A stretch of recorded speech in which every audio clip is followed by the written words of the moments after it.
gallon, 5 gallon, 10 gallon, 100 gallon. He sells them to distill water. Oh, who's ringing? Me. I'm gonna turn this off.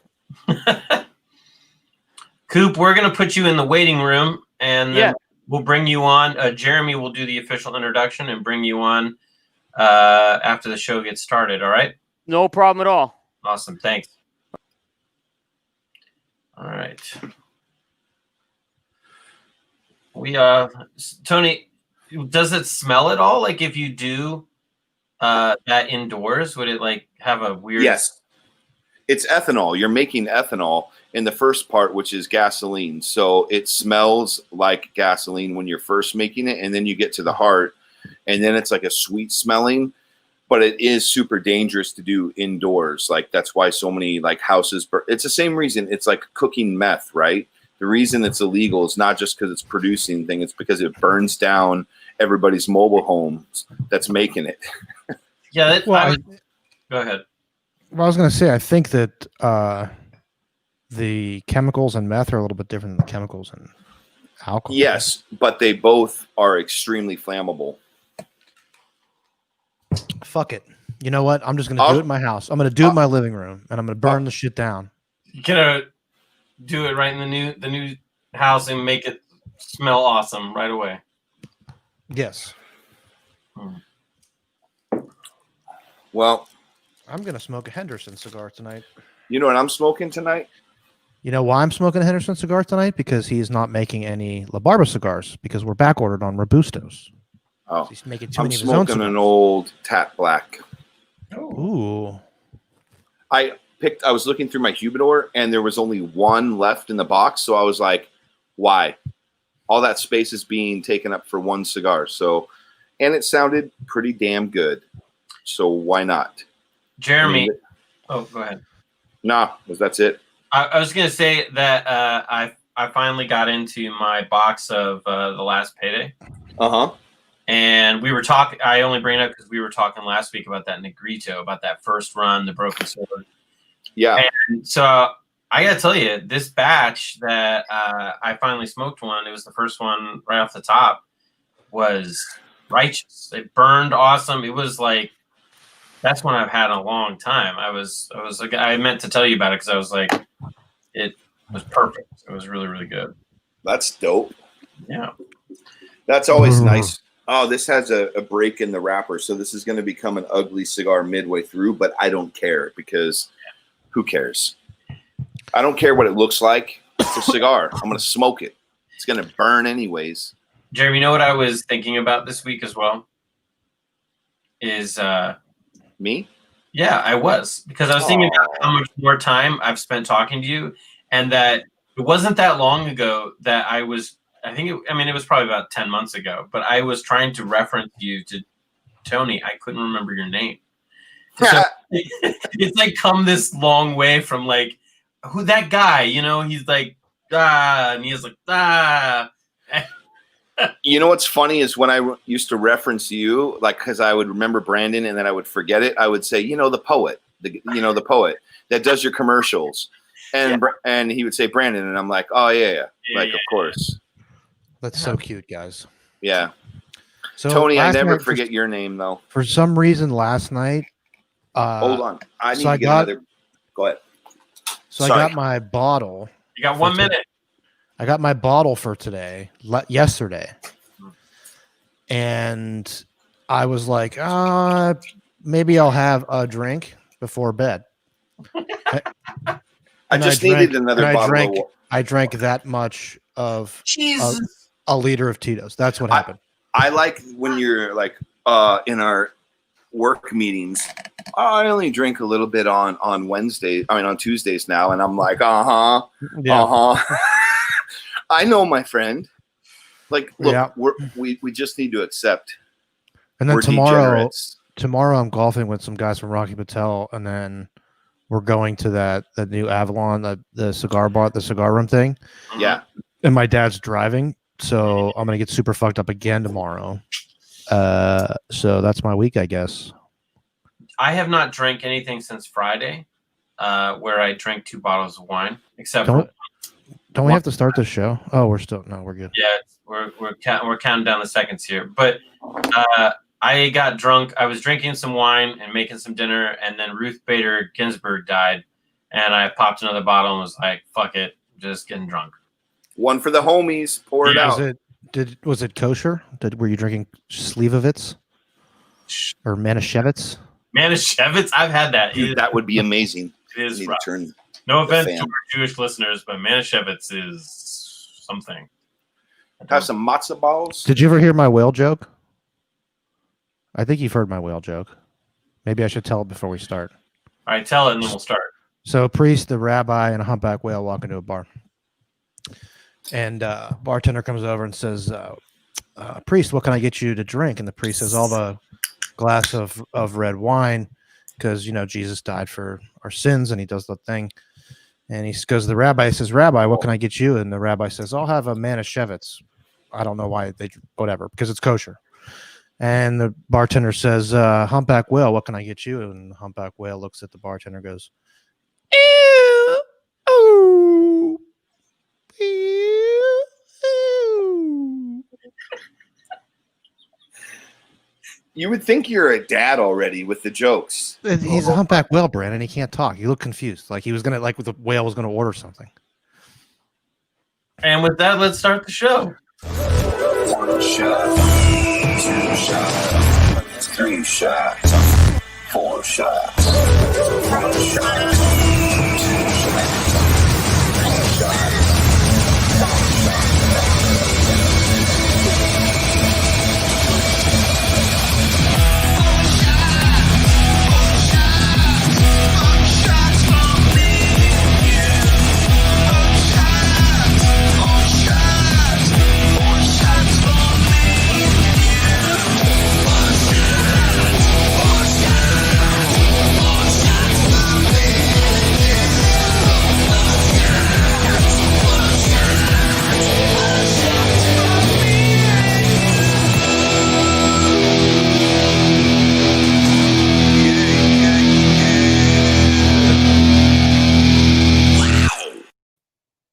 What's up? What's going on? And that's it for me. Oh, Maddie's there. Oh, Maddie's Right off on. the bat. Yep. The joke got him. I think he probably burned down the store and just walked away. I thought that was a good joke. You didn't like my joke? No, I think I'm saying. But you've heard it like 100 times. I've heard it, but I enjoy it. But I'm saying, like, it's such a dad joke. It's surprising that you haven't. Maybe you just have kids and you don't know it. And Well, like so innately, you've now accepted that you deliver dad jokes. It's very possible that I do have some creeping around somewhere. I learned how to. I also learned how to do the dad whistle because I always was like, I always thought that the only way that you could learn that whistle was when you became a dad. So because my buddy's a dad, this one, when you whistle with your fingers. Well, that's yeah. Well, I guess you missed that class. But yeah, because my buddy would like whistle at his kid like that when his kid was being an idiot. And I was like, how did you learn how to do the dad whistle? And he's like, well, when I became a dad, it was kind of like it just happened because I needed to get the kid's attention. So I then focused on like making sure that I knew how to do the dad whistle. So maybe that was around the time when all these women gave birth to my children. Maybe so. So, well, should we do a shot? Yeah, we should do a shot. All right, so Shot number 1. okay, this I'm going from a mason jar tonight. Oh boy, did you make this? No, I did not. You're going straight from the jar? Okay, yeah, let's just do that. It makes it easier. You're going to spill it all over the place, especially later on. Yeah. Cheers. Cheers. Sorry, Sorry, I hit that button a little soon, guys. That was my bad. I was a little eager on that. Well, It's you so made sweet. Is it like a flavored moonshine or just like No. It's It's a bottling of Dennis's Bartelmo. Oh, you It's got some the orange cello. You got orange cello. So I'm shooting orange cello tonight, but it's like candy sweet, and I really like it. But Can you send me some? I'm gonna drink this though. I know, but can you get another one and send it Yes, to me? Okay. yes. I have some of the coffee cello and lemon cello, but they're actually in real bottles. Yeah, I need some because I like Dennis's stuff. I like the orange one the best, and the coffee one's really good too. The coffee one is really good. Actually, you should talk to him and like have the coffee one. No kombucha. I tried that for the first time last week though. You are I in bought it. California. They probably comes out of a faucet in California, probably. Yeah, spaghetti. I promise you, Stark, Jeremy, that I'm this the only is one in not this. spaghetti sauce. I'm the only one in this room that drinks spaghetti sauce. Yeah, that's a true statement. So the show, what do? We do a couple things. We talk about nothing. We do a bunch of shots, and we interview people in the cigar business, the wine business, alcohol business, whatever, while taking shots the whole time. It's supposed to be 4, but we never do 4. So housekeeping at the beginning. We have all of our episodes tomorrow on iTunes, Podbean, Spotify, and all the other lovely things that give you the ability to listen to our show. Yeah. It's also on Facebook, and you can follow us at 4Shot Show on Instagram and Facebook as well. And YouTube. Yeah, we do live on YouTube. Yeah. So that's about it for housekeeping. We're working on some cool stuff for future episodes. But Jeremy, why don't you introduce our guest today, and we will get into our first segment, which is called Fresh Shit. Yes.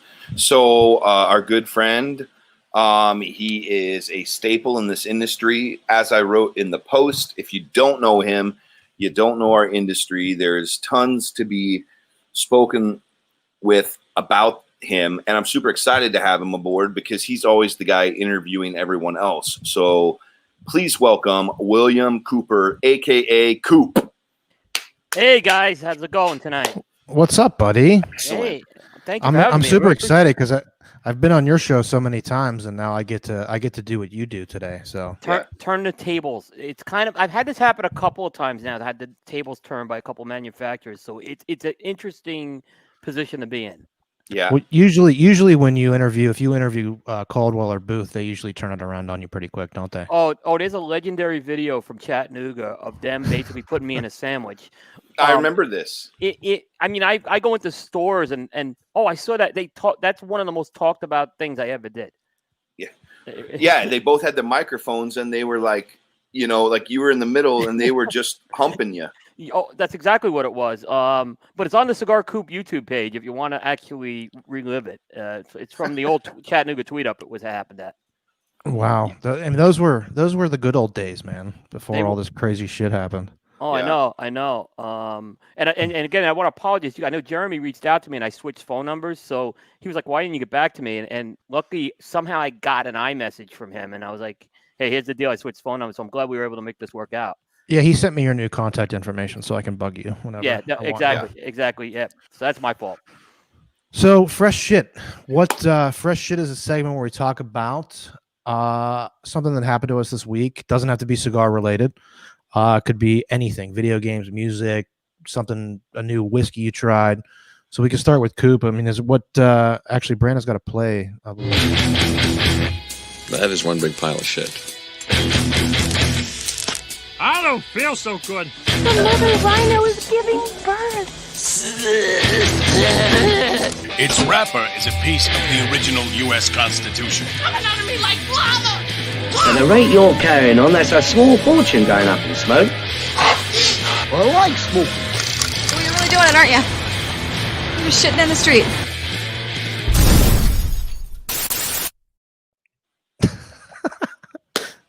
So, Coop, I don't know if you know this, but that's... Welcome to 4 Shots.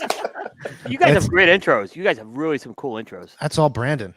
Yeah, great job. Great job. Nothing to do with Tony or I. Right. Brandon does all that, and he works for cigars, clearly, because we're broke. So. Yep. So give us your fresh shit, Coop. What did you? What's going on with you this week that is new or fun or something cool? I don't know. I don't know if it's interesting, but we pulled the plug on cable, and we're now officially a streaming house where I am. In terms of streaming services, so we pulled the plug on it this week. I'm thinking about doing the same thing. I just bought a house. I'm closing this week, so I'm trying to figure out what I'm gonna do. So I don't know. I don't think I'm gonna go the cable. I mean, I need internet, obviously, but I'm not gonna. I don't think I'm gonna go with a cable package because I don't. I honestly don't remember the last time I've watched anything on cable. Just get a Roku TV, and That's then what we you got. got like all this the stuff, and then you can decide if you want. Just hook up with all your friends. So like one of them pays for HBO, then you share the password for that. One of you pays for Netflix, and so you end up getting a package for $10.99 a month of everything because you share with all your friends. That's what Suzanne. Somebody has to love Brandon. Right. Yeah. Yeah. So that's exactly what you do, and we're still kind of figuring it out right now. But the only bad thing is I gave up the NFL package with DirecTV, but I'm okay with that. But you can always go. Yeah, You can always go to a cigar store or something and watch games. yeah, exactly. I haven't because of COVID right now, but I could go back and do that. That's because I was never using it anyway. In previous, it was just sitting there because I was always at a cigar place. Well, aren't you? You're a big baseball guy, aren't you? Yeah.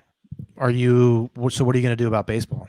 Oh, you get the MLB package, but I also listen to a lot of it on the radio. So I have the XM Sirius package, which is every game, and a lot of times I'll just have the baseball game on in the background when I'm doing other things. So that's always worked out well. You're old school, Coop. Radio. Oh, yeah. I like that. It's baseball on the radio. There's nothing like baseball on the radio. I mean, it really is. Other sports is different, but baseball on the radio, I like it. That's the only. My dad'll watch baseball, but if he's in the car with XM, he loves to listen to games on radio. Listening to like games growing up, they'd always describe the announcers would describe the players' uniforms. That was kind of my inspiration for describing cigar bands in my reviews. Kind of taken from that, hey, just that detailed explanation of the baseball uniforms. Kind of try to detail the explanation of the cigar band. That's cool. Yeah. Jeremy, what about you? What do you got going on? So mine was I watched this documentary that one of my very good friends told me to watch. It's on Netflix called The Social Dilemma. And if you want your world flipped upside down, you should watch it. It's basically about social media and all these people behind Twitter, Google, Facebook, all of these like higher ups that like have basically talked about the negative impact it has had and is having on society. Like the intent was to be like a way for us to share things, and it was a good intent, but how it's gotten so out of control with what it, and so it's a very, very, very good documentary. And like, it made me want to delete all my social media accounts when I was done. Cause I was like, I'm not a conspiracy theorist, I entertain those types of things cause I like to, but it was like, it rocked my world. You should watch it. When you already don't have Facebook, I mean, I'll tell you what, being in a relationship and having social media like is one of the most impossible things. Like you can't, because it was like, with my ex, it was like, oh, you like this picture of this girl on Instagram like 3 weeks ago smoking a cigar, and I'm like, well, I don't know, she was smoking like a La Barba, like every picture that people smoking my stuff, and she's like, well, smoking a La Barba, yeah. but yeah, I mean, it's the same. I mean, you're on Facebook and you like a picture or you share something, or then there's the relationship status thing, and there's all this stuff around the social media with the relationships. Yeah, dude, you got to watch it because I mean, it goes even into the statistics of like people that were born into the age of social media. So like not like the Gen Z, like oh yeah, we got to take a shot together. We do. Cool. And so, hey, welcome to our our shit show. What are you drinking, Coop? The Glenmorangie 12-year. Ooh, nice. Yeah, everybody always comes on here and does these classy shots, and Jeremy's freaking moonshine.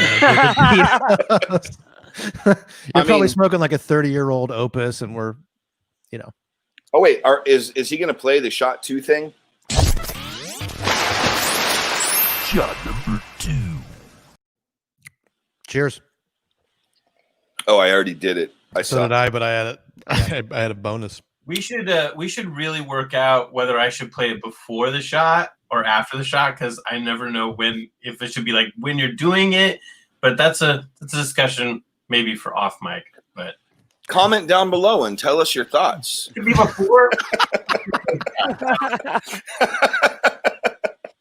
But So let's yeah, get man, in. I mean, I will say real quick though that like it. I highly recommend. First of all, any parent. I have 2 kids. Coop, from what I understand, you and I don't know each other on a very personal level, but we will by the end of tonight. Right. But you have children as well, right? Yeah, I have 4, and my youngest is going to turn 20 next month. Holy moly! Yeah. So basically, I have a 7-year-old and a 17-year-old. So mine are much more affected by the current situation and with like social media and stuff. But I highly recommend it. Like any family to watch it, any parents to watch it, and people that like spend hours upon hours each day on it. And you'll have your eyes open. So watch it. What's crazy is I don't like, for me in social media, I don't participate in like any like political commentary or any like, I don't post my views on there because I don't think it's very necessary to do that, because I think it's just an opportunity to like troll. But I mean, the crazy thing about it is it's so important for our industry, to be involved in social media to some degree. So it's kind of like, how do you walk that tightrope? Yeah. In the industry, number one, and personally, number two, like how, because I find myself just like, it's so addicting that you just find yourself scrolling and not even like really looking at anything. You're just kind of like blah, blah, blah, blah, blah. That's like why the documentary actually talks about why you scroll and how it was designed and how you're being essentially led down the rabbit hole unbeknownst to you, because it's tracking you and the way it tracks you and what it puts in front of you and blah, blah, blah, blah, blah. But I mean, it also goes into like Google and search engines and how if I type in, let's take the word like I went, right? I went to and you and I, or all 3 of us typed it in, we're going to get different responses in Google search engine based on preferences that Coop has and that you have and that I have. That's what's going to fill in for us. I bet Coop's ending to those is very interesting. Yeah. I feel like his personal preference. Why don't you show us? Don't. Right. So I think that I could add my fresh shit, but I think that we're at a good segue point to get into the meat of the show. My fresh shit is just that I can close on my house this week. There you go. There you go. Congrats. So excited about that, but not excited about the writing the check for the down payment, because it's gonna hurt. You're doing it before the end of the month, right? Yeah. Because it's kind of the key thing. It's closed at the end of the month, and then you kind of are ahead of the curve. Yeah, it should be by Friday. So Yeah, I hope this is at the end of the month. Yeah. Okay. You're close to it. So we have a tradition, and we always ask our guest, what cigar or experience with cigars did you have that got you into this whole fucking industry that we're in, which is crazy. But there has to be there's always like the cigar or like the lounge experience that you had that was kind of something that you can remember. So what was yours? Well, it goes back to when I was living in New York City. This is 2006, and I was on a sales team, and I was covering, actually, my sales account was the city of New York. And the guy I was working with was a big cigar guy. And I've always been pretty tolerant of smoking. My dad smokes like a chimney, still at 75 years old. So I've always been tolerant of cigarette smoke. And, we go on accounts and he say, hey, how about we go grab a cigar after? And I say, well, the guy's name was Larry. I said, I really don't smoke, Larry, but you know what? I'm fine. Let's go hang out, And I started going into the lounge and I started hanging out. And I wasn't smoking at first in the lounge, right? Because it was just like I was enjoying it, and there was just something magical about the experience, right? But eventually you kind of get drawn into it. And there was a little place in Little Italy called Florio's that was an Italian restaurant. They used to have smoking in the restaurant, but the city laws forced them to stop that. And they actually opened a cigar lounge upstairs and members only lounge. And I became a members only. And they had a lot of house cigars in there. And they get their house cigars from the Bronx. And that's where I really started to kind of get into like enjoying cigars. But it wasn't until I moved to Charlotte when I started going to the cigar events. And I moved to Charlotte a couple years later. That's when it changed, where it went from just enjoying cigars to, yeah, I really want to kind of understand this business and what goes on more. Awesome. I mean, for me, when I got into the manufacturing side of the business, you were the first person to ever cover or talk about La Barba cigars. I don't know if you knew that or not, but that is the truth. I didn't know that, but what I remember was it was a story because Christian Aroa had just launched his company, and I believe you guys were the first major contract brand he took on. So there was a story behind that, which kind of intrigued me. And then your story behind it, your background was also intriguing. And that's kind of what introduced me to La Barba. I remember that from 2012 it was. It was crazy because, for me as Moss, but what's crazy to me is like there was nobody. I never even thought when I started this whole thing that anybody would ever give me any attention. You know what I mean? And I thought, for sure nobody would give a shit about my cigars, and you did. And that was kind of like just to, excuse the pun, blow smoke. I appreciate that, and you were integral in jump starting my brand, and I think that leads into maybe the next question. For me, the only thing growing up, I grew up in the business, and you've met my dad before, but growing up in the business, there was only CA, there was only Cigar Aficionado, right? And then when I got into the business is when I started seeing like BOTL and a little bit of that, like, because the internet was kind of like not what it is now, so there was a little bit of that,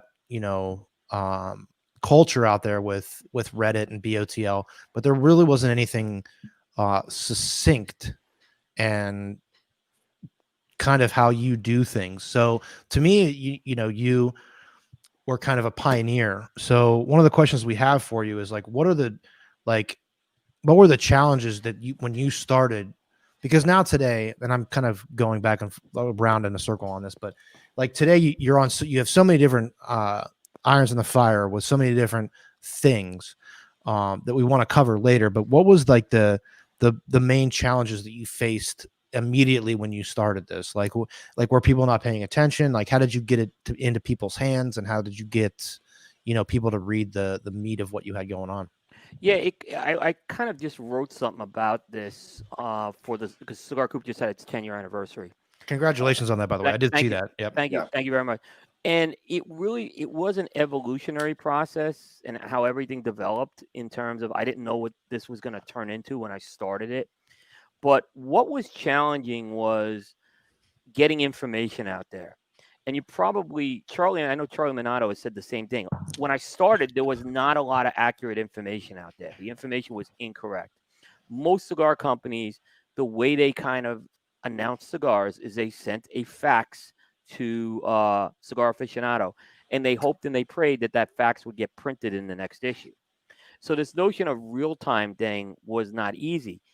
Getting companies that were used to doing things a certain way was difficult. Getting information. It wasn't like you could just sign up for a mailing list to get this information. So that's when a lot of us started looking at brands that were smaller, because one, they had a good story, but two, that was a way we could kind of get our hold on some of that information right now. And that was the real challenge in terms of that mindset. The other thing is that there was not a good reputation for, and I'll use the word bloggers, in the 2010, 2011 timeframe. A lot of the bloggers, there was some bloggers would just not make it. They do something for a while and then they disappear and fall off the map after like a few months. And we saw a lot of that. The other thing is there was a couple of bloggers in 2010 who went into the trade show as trick-or-treaters and ruined it for everybody to this day. Like And that was another question I was going to ask you is, you existed before they had a media component to PCA, right? I mean, that was I actually think I was the second year in there, from okay. what I remember. Yeah, I think I went in there the second year, but there really wasn't a media component, and anyone was getting in there, right? Who wanted, and it's still kind of like that. They've tightened it a little, but it's still like that even today to some extent. But they let a lot of people in there who shouldn't have been in there, and it caused a lot of problems that we're still paying the price for 10 years later. Do you mind if I rewind the conversation even further? Because Absolutely. the thing to me that like what interests me is why cigars? Like you told about your experience, in the shop and, kind of what drew you into it, but why cigars? Like, why did you want to go media? I mean, kind of like even what you were saying earlier about how you like to describe the bands in regards to like how a player's uniform was and give that kind of like experience to those listening, like whether it be like on a radio, like that detailed play-by-play thing. Why did you want to start, Cigar Coop and all the other things that you've been a part of through the media end of the industry? Yeah, I've always had an interest in media. I didn't build a career on it because it wasn't a very profitable one in terms of making money. But I've always had an interest in journalism. I've always had an interest in talk radio. And, for a long time, I actually wanted to do sports talk radio. I was trying to break into it. It's very difficult to break into it. And even back then, you had to pay for the airtime and things like that. And then coming up with a journalistic publication was difficult. Then when I was starting to kind of get into these cigars and I saw what was out there, it was insufficient for my needs to kind of say, if I want to learn about, I saw a lot of incorrect information. I saw, I see guys who are writing about factory trips and they're talking about what they're eating down there, right? And I'm not saying there's anything wrong with that, but it wasn't what I'm like, damn, I want to learn something about what's going on in these factory trips. I really am not interested in what people eat. I know there's people want to do that, right? I mean, I'm the first one to put food pictures out there. Yeah, Momo Fongo, that's it. So yeah. I kind of Move saw that there wasn't, and I've heard Charlie say this too. I think because he came up around the same time I did, and I think we had the same thing. Is the information just wasn't out there, so there was an area to do it. So why not just kind of go and get the information yourself? The cigar industry is a small enough pond where you could be that fish to do that. Other industries, it's much tougher to do that right now. And I've talked to people who do other types of blogging and media, and it's much more difficult to do that in other things. But cigars is a little easier because it's a small business to do it. So, Coop, we got a good question from Jennifer. What advice would you give to people who want to follow in your footsteps? Well, I think there's two parts to it. I think obviously you want to have an interest in cigars, right? That's a given. But you got to really have an interest in the media piece of doing this and understand that it's going to be work. And I'm sure you guys are seeing this now doing a show. It's a lot of work, and you're going to make a time commitment to do that. And you're going to want people to put the trust in you on that. So make sure you're passionate about doing the media piece. Don't set goals too aggressive because then you're going to ultimately fall short to do that. So that would be my advice on that. Well, for us, I mean, it's, that we only have to worry about like a tenth of what you have to worry about. I mean, you do this basically 24 hours a day, right? I mean, you do cigar reviews for your own site. You do press releases. You do a show every week. You're on 30 other people's shows. I mean, you made time for us, and we really appreciate that. Glad to do it. But at the same time, like you talked about commitment, and that's a serious, like you take a serious commitment in this business. And like you said, you started as sort of not even really interested in cigars. And to think in the 10 years that you've been doing this, how much you've graduated. Yeah, we should do a shot. It's our universal sign for doing a shot. We hold the liquor up. Brandon. Shot number 3. Well, at least I was scanning. I gotta say, I like it in front of the shot. I think we've just answered our question, Brandon. All right. Well, cheers, fellas. Cheers. Yep. Yep. Okay. Jeremy, what do you got for Coop? Oh, it tastes so good.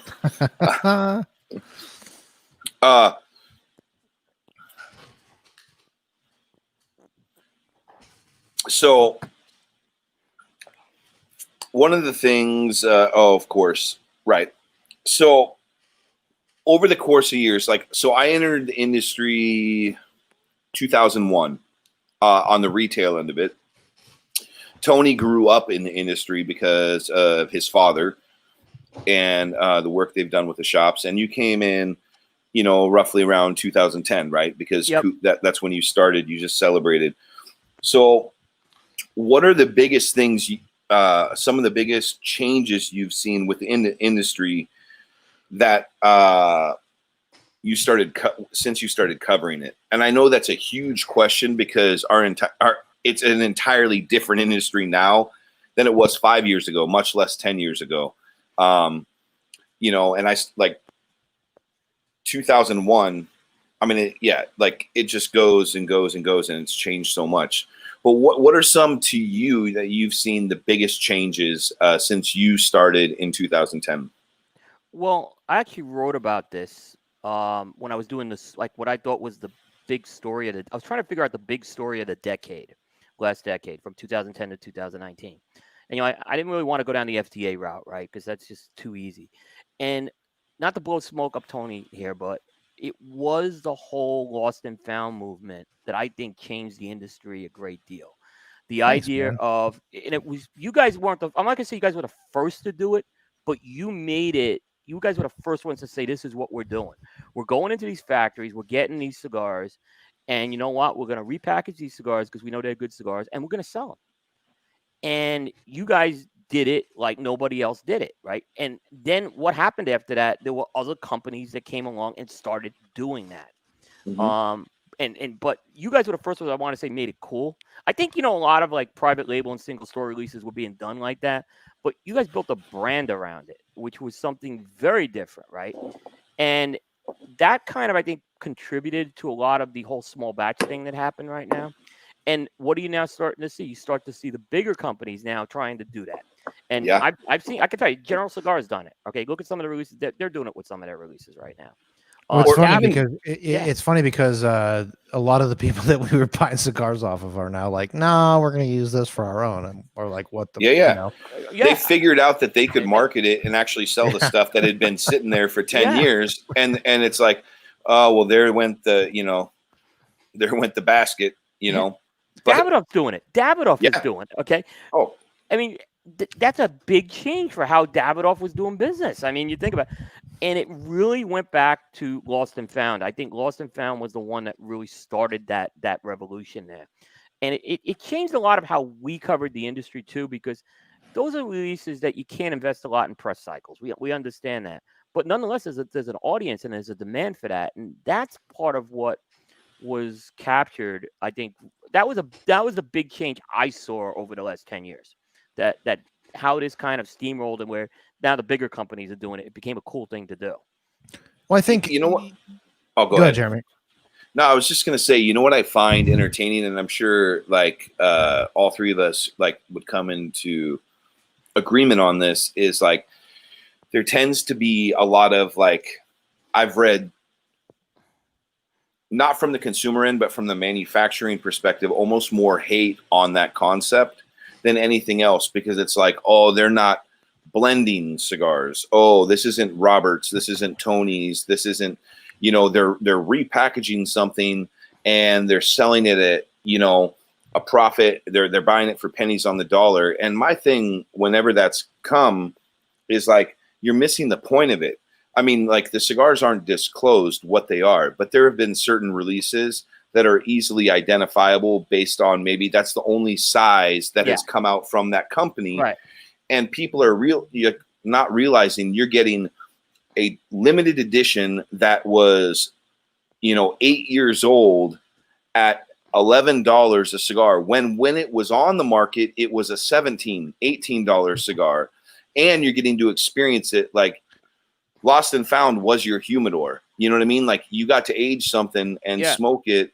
And that's something that's always bothered me about it, is that the lack of understanding of like what it is that it's a tongue-in-cheek marketing that's just fun. But the whole point of it is it's like getting a box like Cracker Jacks and you don't know what your prize is going to be. Like that's the uniqueness of it, is like, I've heard people debate like, oh, this release is, you know, better than the Eastern Standard or stuff. And I say to people, I'm like, there should be no comparison. Like, this is not something Robert blended and Tony blended.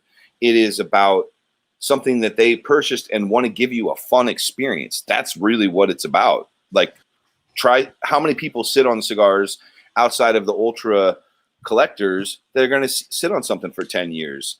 And I've never understood on the manufacturing end why there's been kind of a disposition or a frustration with the branding, because it's just a fun concept. Well, you know, to touch on what you're saying, I think, and Coop can kind of chime in whenever, but I think that ultimately, you know, a couple things. So we touched on this last week and we've touched on this a couple times, but you know, a lot of people think that cigars are, you know, rich Republicans in jackets, you know, making backdoor deals. You know, you see it in cartoons and you see it in movies.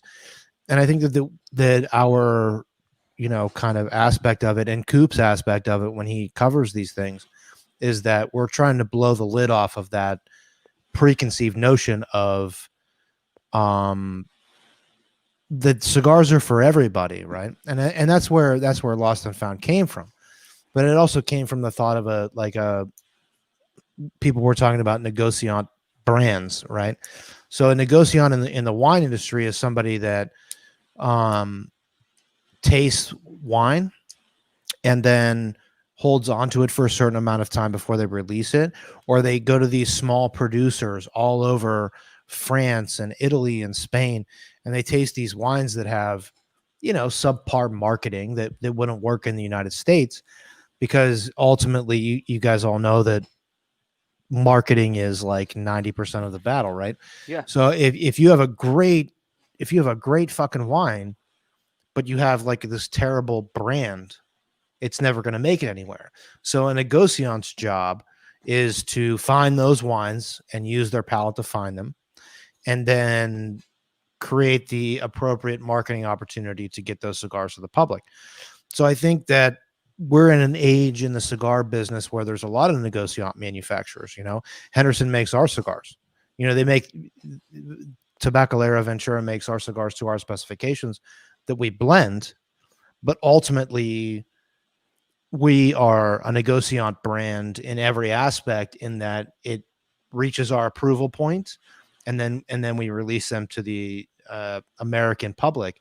And I think Coop, you can shed some more light on this, because you've talked to a lot more people in the industry about this kind of thing. But I think that that's a very important pocket of our industry, in that we don't want to, with Lost and Found and La Barba and whatever, we're not trying to reinvent the wheel, and we're not trying to say that we're, you know, Jeremy, we've had a million conversations about our stuff, and we're not trying to be like, you know, all of these families that have this super pedigree in the industry. We're trying to put our foot in not being Cuban American, or not being Cuban, or not being Honduran, you know. So Coop, I mean, maybe elaborate on that a little bit for me. Like, what do you think? What do you like, a 1,000-foot view on everything that we're doing as a quote unquote boutique or negociant business? Yeah, you know, I think that the one thing you guys have done very smart is you've kept La Barber and Caldwell separate from Lost and Found. And I think there's a distinction, because I think even though you may say you're a negotiant for La Barber, I think there's still an aspect of brand building you're doing there, especially how you've kind of released your core lines over the past few years. Same with Caldwell. So I think there's, you know, a definite plan to kind of build a portfolio there.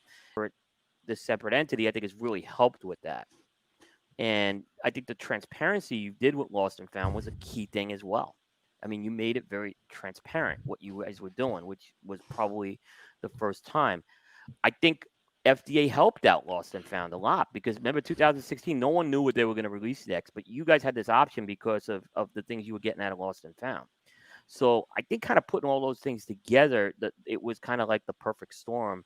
But at the same time, you guys were smart that you weren't competing with the brands that you were building. I appreciate that. Thank you. I don't know if I answered the question, but that's kind of what my thought was. Doesn't matter if you answered the question or not. We're just drinking. Okay. I did. I So- appreciate it. Jeremy, you got something? No, I was just saying the comment that got brought back up. I wanted to know if you wanted to address it. Because I know what I would say to that. Pre-2010, what do you all miss? I miss the damn good parties at the trade show. None of this like rinky-dink come by my pool side and hang out for a half an hour while we have like bottom shelf available to you. I miss the like actual parties that like when I was a retailer and I got into going to the trade show, it was my favorite time of the year.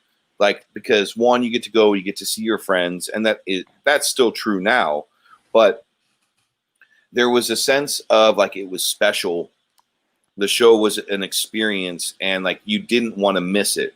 And so when I say party, I don't mean like the CAO parties necessarily, although I'll take Leonard Skinner live all day long. But that was like, And Tommy Lee, they had Tommy Lee, remember? right? in Nashville? Tommy They had Lee, Tommy Lee doing yeah. the DJ. Oh wow. But I miss that experiential component to the show, and I miss that it was like it was special, like it was exciting to be there versus like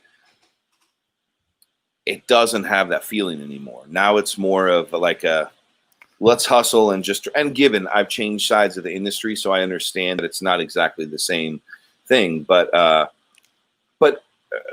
you know, this last year at the trade show, last 2019, we went out with some retailers. Instead of doing the like typical like let's buy you a steak dinner and wine and dine you kind of stuff, like we went out and like we like went to Top Golf and got a bunch of like hot wings and PBRs, buckets of stuff, and it wasn't high end, and it's Don't like forget the Jameson. oh well, I forgot a lot of the Jameson that And night. don't forget Alejandro falling in the net. Right. But That's why the that's thing there, is by the way. like the experience we had that night, we took a group of retailers out. It reminded me of what I love about the show, and that it's experiences with friends and people you love. That's what I miss most about in our industry was the, like, I used to be so excited, like when you're going to go on vacation, and it does not have, like, that has drastically changed over the years. Well, Coop, you remember Manny, right? I mean, Oh yeah. like that guy pioneered Manny, for those guys that don't know, Ferraro. Manny Ferraro, who was a Philadelphia policeman and got shot. He was one of my dad's very good friends. This guy was the vice president of Ashton for however long. 200 years. 200 that he should have been. Right. To me, like, he is a legend, right? He is. And he had pioneered that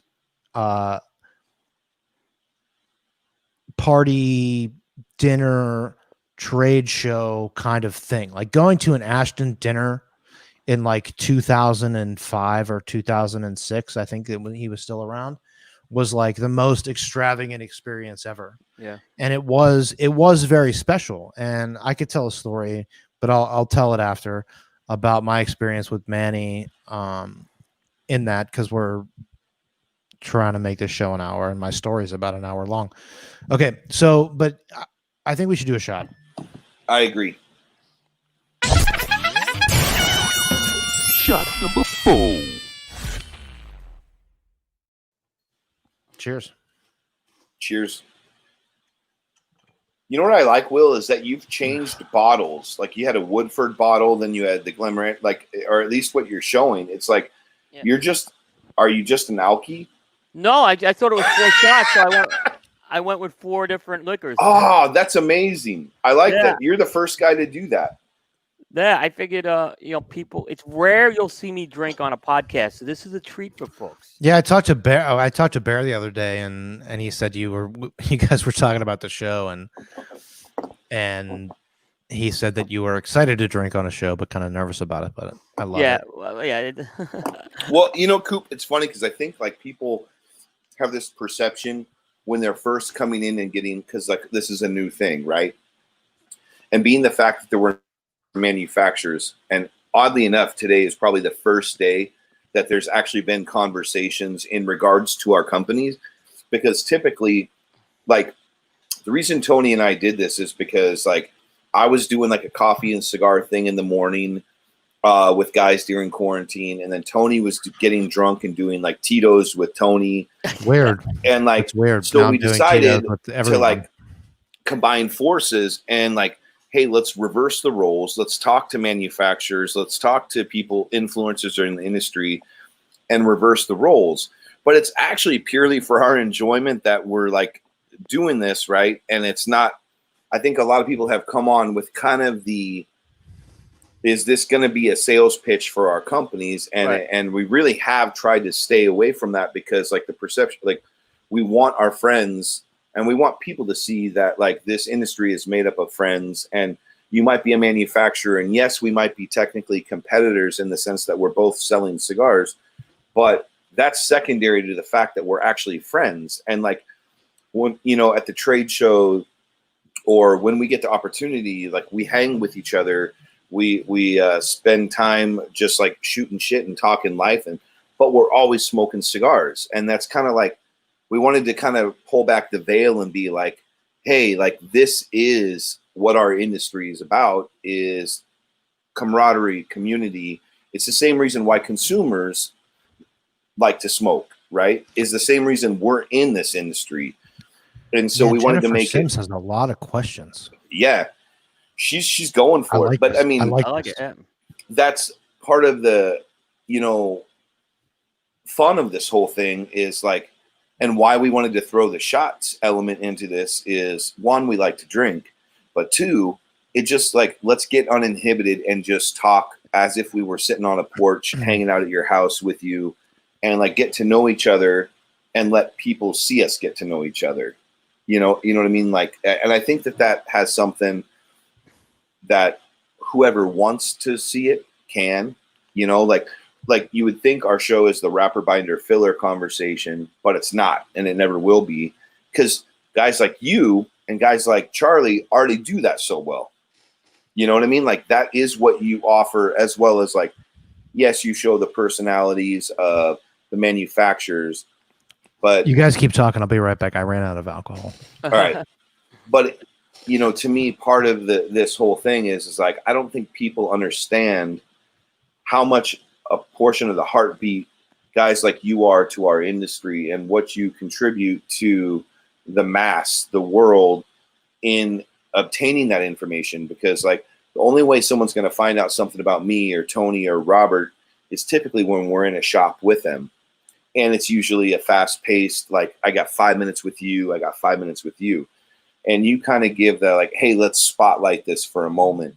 But then everyone can read that and see that.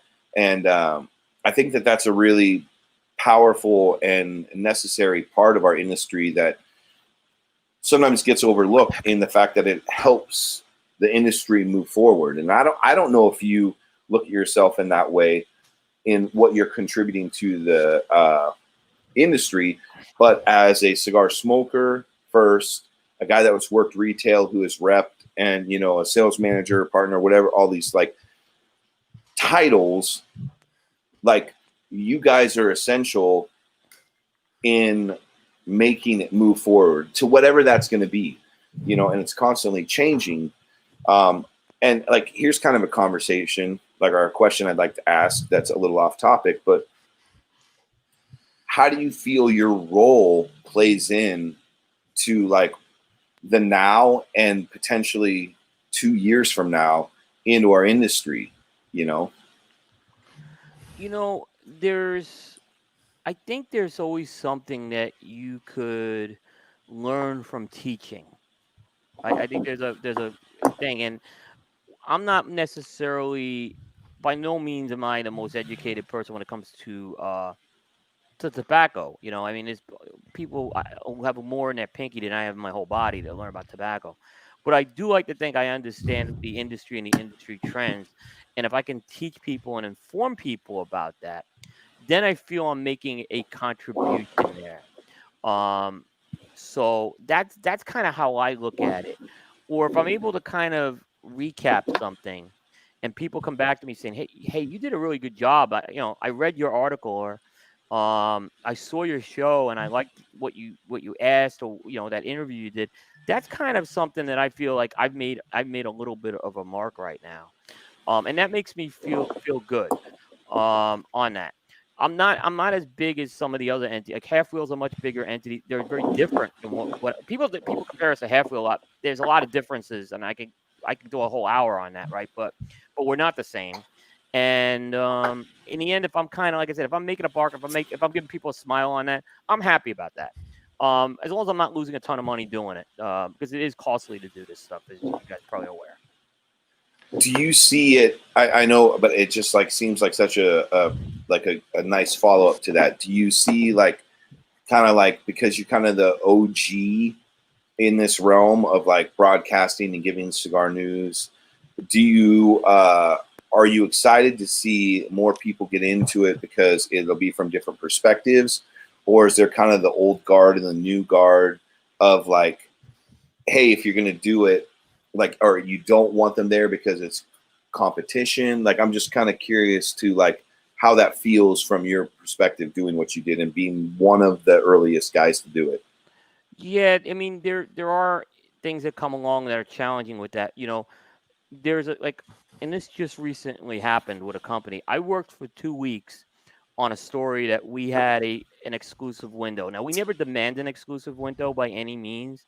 We're grateful if we get an exclusive window, and it was given to us as an exclusive. I spent 2 weeks on that, only to find another media site 2 days later just copy and paste that and basically put it as their own news and not attribute it to where it came from and how that story was researched and done that.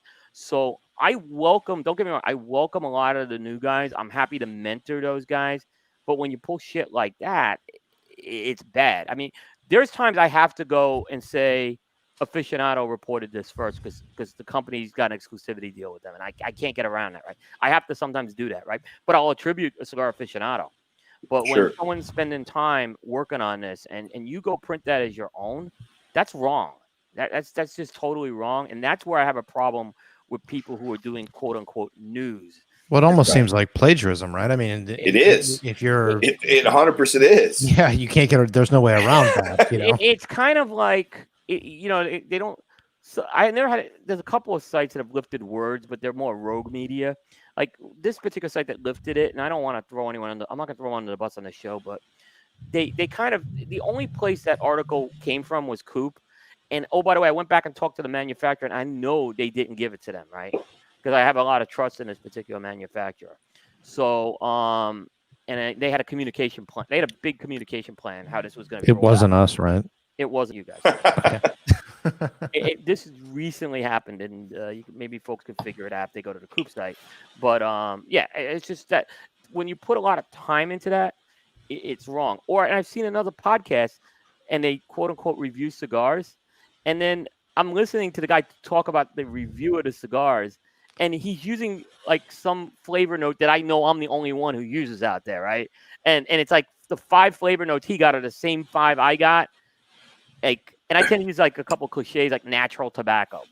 And I know this guy's not reviewing the cigar. He's reading off my site, and he's kind of just, maybe massaging it a little. So Coop, looking for the 5 minutes, I guess. Coop, I got something for you. I've been hashtagging when I describe cigars the word tainty because I think it's funny. So I think it would be awesome if you start incorporating that into your cigar reviews. Like, this cigar had a musty taintiness to it, and then watch those guys copy that, and we'll sit back and laugh as the whole world starts calling cigars in a positive manner tainty. I like that. What do you say? I like that. But I still have to attribute that to you, right? I can't steal it. Nope. Hashtag tainty. You don't have to say it's me. Okay. Just take it, because like, look, your reviews are going to get much farther distance than my conversations with people in regards to cigars. Jennifer is on point tonight. Yeah, she so is. we're getting close to the shoot your shot thing. But I give that to you, Coop. That's yours. You call it. All right, thank you. use Thank you very tainted. much. All right, well, it's on record here, so You're welcome. Thank you. Y'all heard it. That's a good it's one. now Yeah. Coop's. All right. Let's bring on Jennifer to ask all the questions in person that we don't feel like asking. How about that? Because she's asked some very good questions, but we don't feel like it. Hello, you're finally. What's up, girl? Jen has been. She's been on the show. She's watched the show every single episode, and you're finally available to be on the show. So welcome. Well, thank you.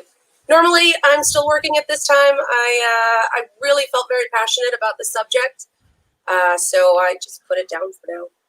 Let's do it. Let's do a shot in honor of yeah. Jen finally making it to the show, and with Coop. Prosta. Shot number 5. I think we're being very what's the word, conservative tonight, like with our shots. Like we're like timing them out. It's like very unlike us. Well, weirdly enough, like we've sustained a viewership. So I think that if we do 30 shots in 5 minutes, that people tend to not want to listen to us. By the way, this is history for me to do 5 shots on any podcast. You guys have made history here. People can tell you. Well, I just want to stand for a correction here. Coop has only done 4 because the first shot. Oh yeah, that's true. Where he came on. See, I'm we'll losing do it. track. So 4. All right, fine. So we'll do a 5. shot in honor of Coop. Let's do a shot. I got to do another one. Shot number 6. I like the new one. Right? Okay, so my belly Jen. is warm. So is mine. Jen, ask Coop your questions that you posted. Wow, that'll creep up on you quick. Sorry about that. Other than the ones that were already put up. Yeah, I mean we put up What's a couple most questions important? from you that Coop has answered, but start with what you think. What do you want to ask? The mention of posers came up earlier when it comes to media. Oh yeah, and demonizing premium tobacco. I mean that could be an entire show itself. Yeah. What do you mean? Like, actually, what would your definition of demonizing premium tobacco be? Well, they've just been slowly chipping away at our rights as business owners, as retailers, as consumers. Arizona recently went to 21 and up. You can get married, which is one of the worst things you can do to yourself. You can enlist. You can rack up credit card debts, but you can't smoke a cigar Or drink a beer. or drink a beer. I don't understand what damage is. But you can premium die for our tobacco country, right? Yeah, absolutely. Go be a bullet sponge. Yeah. And thank you to the men and women in the service. But Agreed. why is it okay for them to be out there serving militantly, literally putting their lives on the line, and not able to smoke a cigar, celebrating the fact that they made it another day? You know, Bear and I took a position a couple of years ago when we started the show, 3 years ago when we started our show, that we felt the industry was making a colossal mistake not fighting the 21 thing. Or maybe not fighting it. I understand maybe not putting the lobbying resources on it because I understand there was a lot with cigarettes, but they just basically laid down. They laid down and didn't do anything. And we kept saying that if you lay down and do this, it's going to go national, and then they're going to try for age 25. And what happened? It went national, and now you're starting to see the 25. And it was that easy to start putting the 25 bills out there because we laid down. And now, for the first time, CRA is actually taking a stand on that. Well, do you think it's because? Sorry to interrupt you, but do you think it's because everybody was kind of putting all of their efforts into this FDA bullshit that we've been dealing with? Like, if this would have happened today, now that we have like a little delay in FDA regulation, I mean, what do you think, Coop? I mean, do you think that it's because we let that slide because as an industry, not we like the four of us, but collectively? I'm going to comment after Coop is on this. Do you think we let it slide because of that? We might have towards the end, but at the beginning when New York City did it, we knew when New York City did it, the dominoes would start to fall, and that was before the FDA deeming regulations came in. Yeah, I think New York City and Los Angeles, Orange County should be cast away from the country. I'm just saying. Look, I love New York. I grew up in Are New you York. going to give me a home then? Yeah, I got a Come new on house down, and a here you room. sleep naked. Everybody's welcome. Jen will put So, you up. I'm gonna step on to the box right now that could get me in trouble. Bring it on. I gotta grab another bottle because I just finished this one. So I had a conversation. I live in California, Coop. Mm-hmm. So I had a conversation discussing a tax rate. I'll try to be as vague as I can so that there's no one that's like named and offended in this conversation. In regards to what was happening with our regulation and laws, specifically in California. And my conversation was like, if you're not going to be a part of this, like you're focusing on FDA, which I 100% understand because that's the overarching thing. But what happens is you're neglecting the individual states. And the problem is what happens in New York and what happens in California works its way inward and it becomes the norm. So I was like, why is there not aggressive fighting against these certain things? The age, taxation, like caps, things like this. And what ends up happening is that I think it's just, I don't think like California, for example, is trying to be a smoke-free state. That's what they claim. Yeah. I don't think they have any interest in actually making it illegal. I Unless think it's what they want to trees. do Unless is it's trees make it and brush. Yeah, but I think it actually tends to be more of they know no one will vote against sin taxes. So it's an easy way to generate more and more and more taxes. But the problem is eventually you squeeze the sponge dry, right? So then you end up suffocating an industry and we get grouped in. Obviously in California, every state's different, but like all tobacco is grouped together in California. So whether it's vape, cigarettes, pipe, cigars, it's all one thing. So that fight is like left to other people to fight, thinking Philip Morris and some of these other guys are going to get involved. But I mean, they just move. The difference is Philip Morris can move from cigarettes to vape to weed. Yeah. They can make that transition and they're going to stay healthy. They're going to be $1 billion company no matter what. We can't survive it. So the difference is I feel like that there has been a focus of like we got to deal with the overarching umbrella, which I don't disagree with. The FDA and everything with the regulation we have to focus on. But things slid through under the radar that are now affecting every state. I mean, the fact that Arizona, which is like a much more prominent state of like individual rights, is now affected by the 21 or over. The only people it really hurts is the small industries, you know, like cigars, you know, and it bums me out that in personal conversations that I've had with people that it's basically been said, hey man, we have to pick our battles. You know what I mean? Like we can't focus so heavily on this because we have a bigger fish to fry. And it's like, yeah, but what you don't get is that this will affect us all. Yeah. Go ahead, Jen. Well, you know, to me, I think honestly, there's almost a failure on a lot of retailers, and I don't know if it's because I'm spoiled here in Phoenix. We've got so many shops out here, but I feel like if all of these business owners were to get very serious about fighting this fight and putting funds towards it, putting energy towards it, getting their customer base to get excited about fighting this fight, I think we'd have one hell of an army that is willing to go out and voice their opinions. I'll tell you what, Jen, and this is just from me as a retailer. You know, my dad and a tobacconist in Cincinnati, who they're one of the oldest tobacconists in the country. You know, my dad and Jim get together. They're very, very, very good friends. His name's Jim Clark. and he owns Strauss Tobacconists in Cincinnati.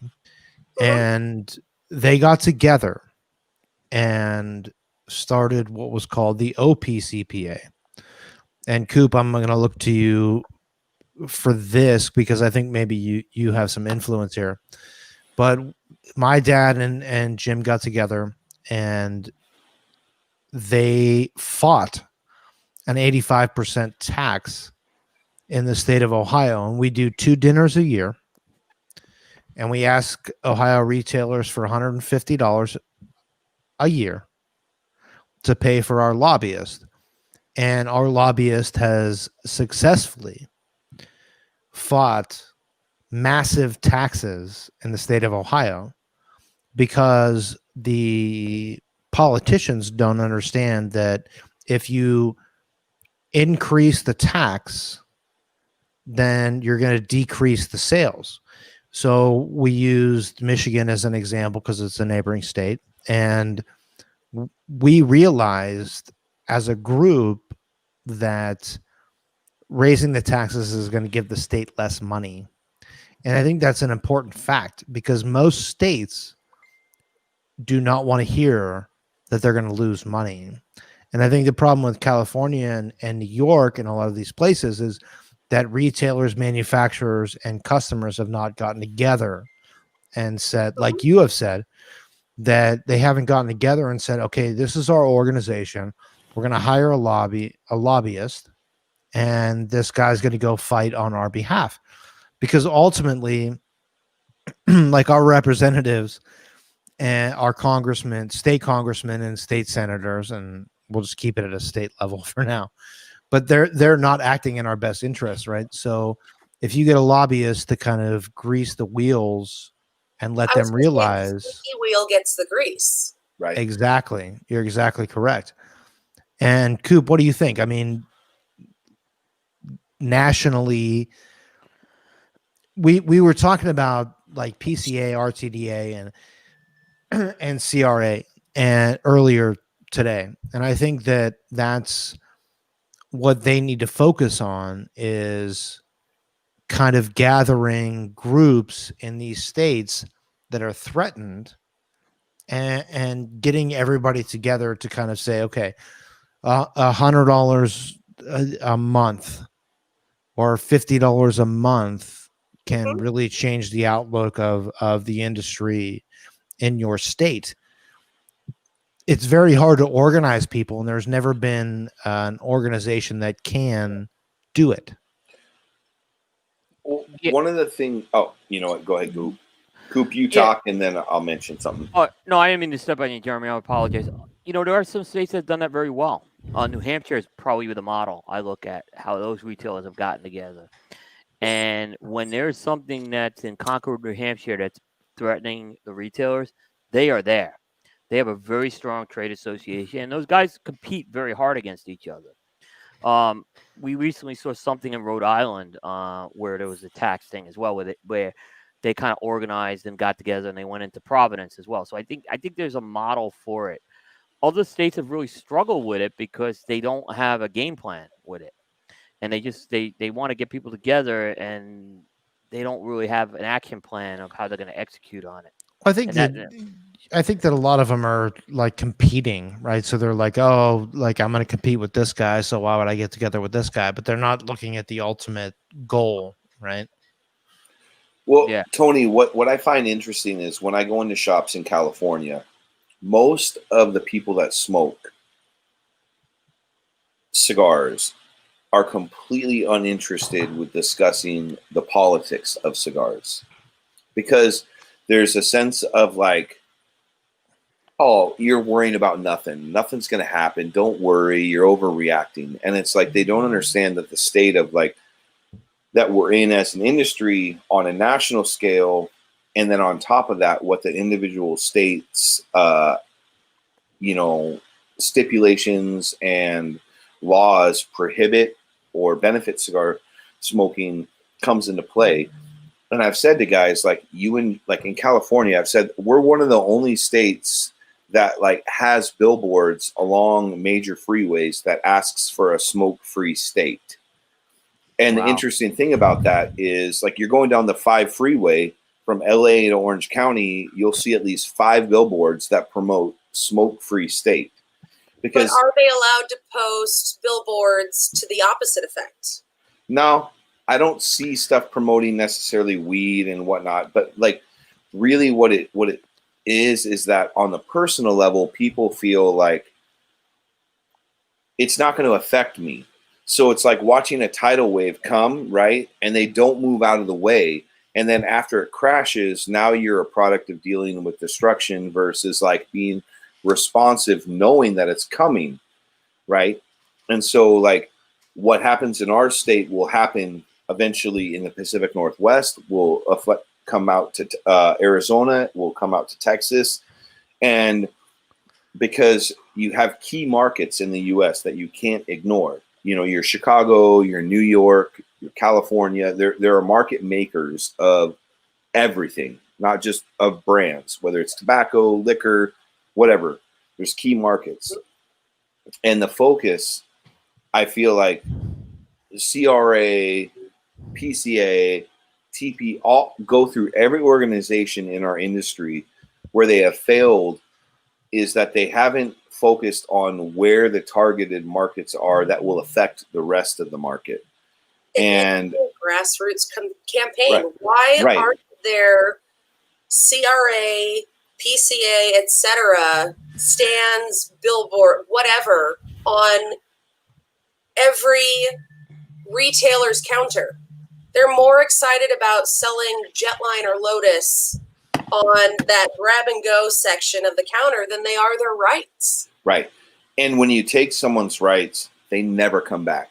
That's the thing that people don't understand is like I'll have conversations with gentlemen sitting in the shop or ladies, and I'm like, why aren't you a part of this fight? You know, on the smallest scale. And I think that, look, obviously we're going down a rabbit hole that's kind of negative. And like, I don't mean to make it a negative thing because I think there's opportunity for us all. Like all 4 of us in this right here. Jen, you're in Arizona. Mm-hmm. Tony, you're in Ohio. I'm in California. And Coop, you're in where? North Carolina. North Carolina. This is our opportunity to, like, as is every day that we're in this industry, to like bring attention and awareness. What animal was that, by the way? Sorry to interrupt you, Jeremy, but Jen has an animal, and I want to know what it is. Is it a kitten? Yeah, we rescued this cat that we have no idea how old she is. She was yowling in a bush, and she was attacking my feet. So we had to have a little come to Jesus meeting. Sorry, Jeremy. Go ahead. No. I just wanted to know what sort of creature she had. My thing is essentially like it's a call to arms, right? Like we as a group of people and a group that enjoy tobacco and cigars, like need to not stand up in the sense of like walking into the grocery store without a mask to prove your point. Not that way. I'm not talking about like, you know, like, hey, but like we need to voice ourselves like and make it heard and petition and help people that enjoy the same things we do be aware of the heavy regulation that faces us. And I think there's almost a downside to the FDA kind of pushing us aside because what it does is show consumers like, you don't have to worry about it. You don't have to actually get involved because it'll go away. Like some guy's going to take care of it. Oh, Trump's going to take care of it or whatever you might like, whatever verbiage you might use is that we're in an industry that's extremely heavily regulated and will always be. And that's where like unity and like what like Coop, what you offer by giving information about what's going on in the world around us and how it affects us on a day-to-day basis in the cigars that we consume. It's what Half Wheel does for us in presenting information that's actually real news. And I think there's a lot of value in that, and that more people need to be what our jobs, like rather than being like, here's Caldwell Cigars or here's La Barba Cigars, is to speak on behalf of the whole and be like, be a part of the voice to help generate an actual voice towards change. Because otherwise, like we're doomed. We are. You know what I mean? Like this, They will continue to chip away at what we know and love as an industry, and we'll end up with White Owl. Right now, Coop, well, Coop, yeah. what do you think? You know, what I'll say is there's been a lot of good that the trade associations have done for us over the past few years. So I don't want to kind of You're so PC. But you know, if I go back to this 21 thing, right? All they needed to do was put some alerts out on their website. And even if they linked to Charlie, who does Charlie and Hatfield do a much more detailed assessment of all these smoking bans and the age 21 things, it's informing the people, because nothing against Hatfield or what I'm doing, we have limited audiences still. We cater to the cigar industry, which is, I saw a comment about 2%. It's a 2%. But these organizations are more than capable of putting the messaging out there.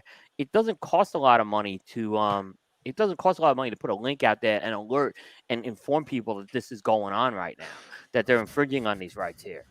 And you mentioned it, the chipping away is happening here right now. So I think that's where I've been critical of the trade associations. Again, they've done a lot of good. I mean, the court ruling, they really put a lot into that, and they work with their attorneys and the lobbyists and things like that. So I think they've done good with that. But I think there's more they could have done that really wouldn't have cost a lot to do. I wasn't expecting them to put lobbyists in there to stop the 21-year-old ban, but I expected them to inform people. And maybe that's getting a few extra people to write into Congress right now on that, where maybe they didn't go ram in an age 21 thing into a spending bill at the end of the year, where maybe we'll have some people thinking about that. Jen, what do you think? Sorry, go ahead. Well, I was going to say, Jen, tell us what you think, and then we're going to wrap up the actual hour show, and then we'll go into the after party. Yeah. Wait, we should do a shot though before we close. Oh, yes, it's gonna get rowdy in the after party. Y'all asked for the link.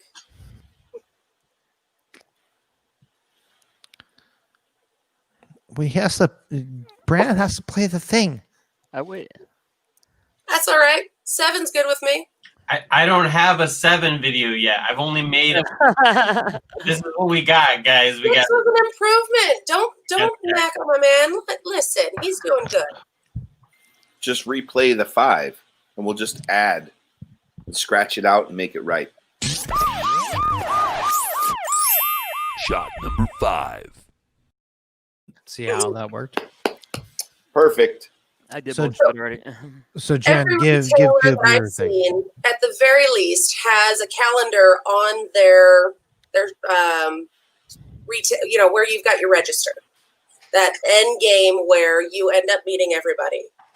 If these organizations were to say, bare minimum, go check this out. If you're not happy with this date right here, get involved. Have events just like cigar manufacturers have, and get people excited about it. It can start at the PCA and start to roll downhill. Retailers can get excited about it and get their customer base excited.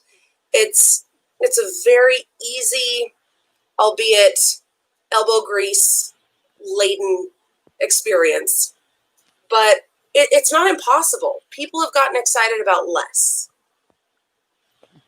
We started a revolution, right? Right. Yeah. And I'll add to it just so I have a little saving grace here. I'm not pissed at our organizations entirely, although I am kind of pissed. The thing is that I understand, it's like if you break an arm or sprain your leg, which you're going to focus on. I get that the more severe thing is going to be there that you have to focus on. But what I think that we have not done a good job as manufacturers is delivering that message that so Jennifer does some media and does some things, but she's also just a consumer, right? We need to convey so that she can be a champion for our industry, because it's actually not going to come from me or Tony or Coop. It's actually going to come from Jen.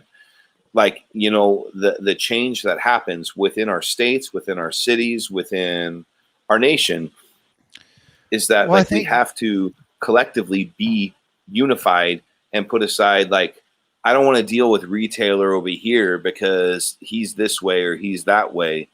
And like some markets are more divided than others. Arizona is actually a pretty good market for retailers supporting each other compared to some other markets.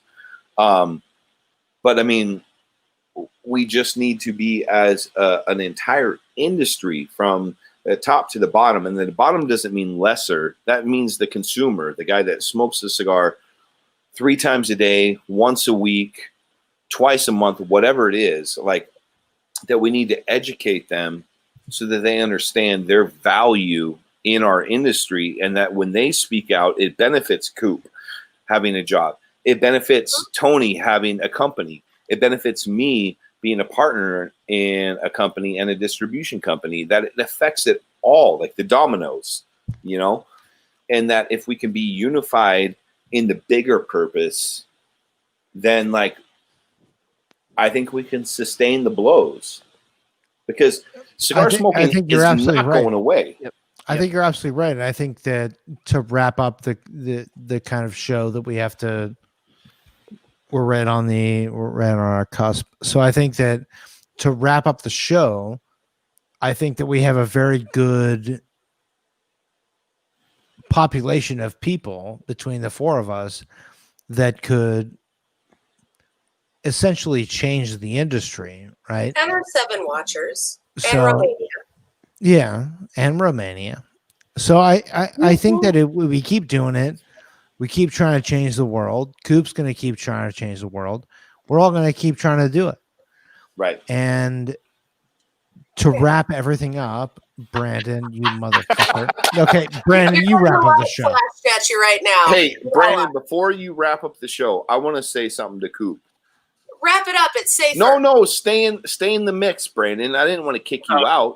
We're going to have an after show. Right. But... My point, I just wanted to say, Coop, I appreciate what you do for us as manufacturers, but more so as a cigar smoker, what I appreciate what you do for our industry. And that is a genuine statement. And I like, you do a lot of good for us. And thank you for your contribution to employ guys like Tony and myself, you know, because you're a part of that. Yeah, we're not looking to you to become a U2 where everything you do is like call to action. Jeremy, that's why I had to come on. We were getting shrinking Tony effect. Uh-oh. Hold on. Hold on. Guys. Where are you guys going? Oh, where's he going? Lower. I'm not. I got a leg cramp. It hurts. Ow. Bring some pickle juice. Oh my God. I don't God. have any. All right. You guys are tough. You know. Cooper. Thank you very much. Can you tell us real quick, where can people find you, like on social media and stuff? Like if people who wanted to follow you, if they're not already following you, where can they find you? Yeah, thank you. So the website, www.cigar-coop.com, is always a place to start because everything's on the website. We have a Facebook page, Cigar Coop. We have Twitter and Instagram. That's both of those are cigar_coop on Twitter and Instagram. So you should be able to find me with whatever social media channel you're using as far as that goes. The podcasts are carried on everywhere, from YouTube to Facebook to Podbean, iTunes, etc. So we're not on Spotify. That's the only thing we're not on, and that's a long story why we're not on Spotify. But otherwise, we're pretty much everywhere. Awesome. As always, people can find Jeremy at the California Hillbilly on Instagram, where he does his videos. And if they want to join in on Wednesday mornings, we have a Zoom every Wednesday. You can join in, and we're just going to smoke together. There's no agenda, no topic. It's just we hang out. So if you want to do that, go to the Instagram, find the link, and join me tomorrow for a cigar. Awesome. And Tony, you can barely see him. He's standing by the bean plants. That's an inside joke.